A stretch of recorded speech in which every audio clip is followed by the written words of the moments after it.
জাল তাইলে টানা শুরু হয়ে গেছে না? আল্লাহ ভরসা, দেখি আজকে ভাইকে কি আছে।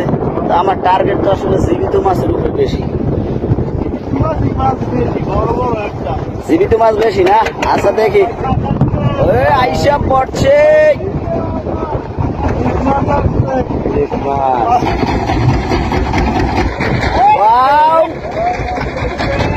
আইসা পড়ছে।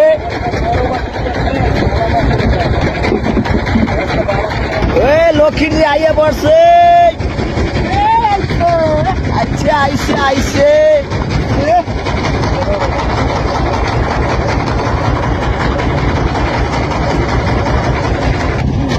ওয়াও, 450 গ্রাম আছে। 450 গ্রাম। ভাই এটা কি মাছ? ঘোড়া। এগুলো অনেক বড় হয় না? কাটা লম্বা লম্বা, এটি ছোটই থাকে এবং কাটায় খুব পিস আর কি না? ও রুই মাছ, নলা মাছ নাকি ভাই? এই নলা মাছ আইলো করতে এই টাঙ্গে টাঙ্গে কখন আমি দেখি নাই। বন্যায় আই পড়ছে, বন্যায়। ওই বন্যায় আর কি মানুষের পুষ্করি থেকে নামে গেছে, পুষ্করি থেকে মানুষের নামে তোলাই গেছে ওইগুলোর মাছ আর কি। ওইগুলো মূলত আসলে এগুলো নদীতে থাকে না। কুয়া মাছ আইয়ে পড়ছে ভাই, জীবিত না? ভাই এটার দাম আছে কত? বুঝতে পারছি, এটার কেজি কত? এটা তো বড় পোয়া। 600 না ভাই? ইলিশ মাছ আর একটা আইসে পড়ছে। না না, নড়ে না, মারা গেছে। ও ভাই আরো একটা, দুইটা। ওয়াও, দুইটা একসাথে। এরা মনে হয় আত্মীয় স্বজন ভাই, আত্মীয় স্বজন।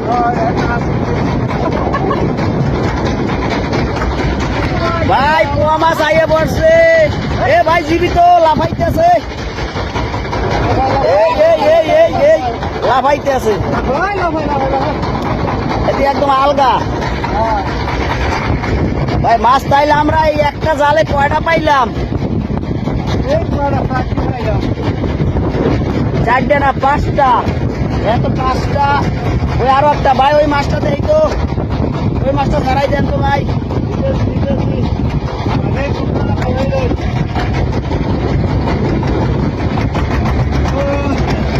জাল এইটা 500 হাত ভাই? 400 হাত।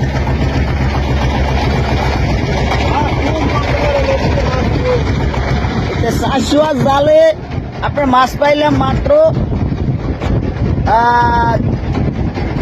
6-7 পোয়া আছে, দুইটা, ওই একটা।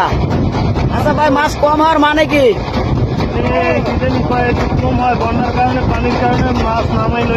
মানে উপর থেকে যে ময়লা পানি টানি নামে, এই জন্য মূলত আসলে মাছ কম আসে না? আর ইলিশ মাছ তো মূলত থাকে আসলে বিশুদ্ধ পানির মধ্যে, এগুলো ভেজাল পানি পছন্দ করে না। এটাই মূলত আসলে সমস্যা, আমার যারা ধারণা আর কি। আপনাকে ধারণা কি এইটাই? ওই যে অনেকদিন এখনো মনে করেন জোয়ার ফেরছে, কিন্তু আসলে ওই পানি ভালো হয় নাই, স্রোত ভালো হয় না এবং পানি ওইটাই মূলত। উত্তর অঞ্চলে নোয়াখালী, ফেনী ওই সমস্ত এলাকায় বন্যা হয়েছে এবং প্রচুর পানি হয়েছে। ওই পানিগুলোর কারণে মূলত আসলে নদীতে মাছ কম। সবারই একই ধারণা।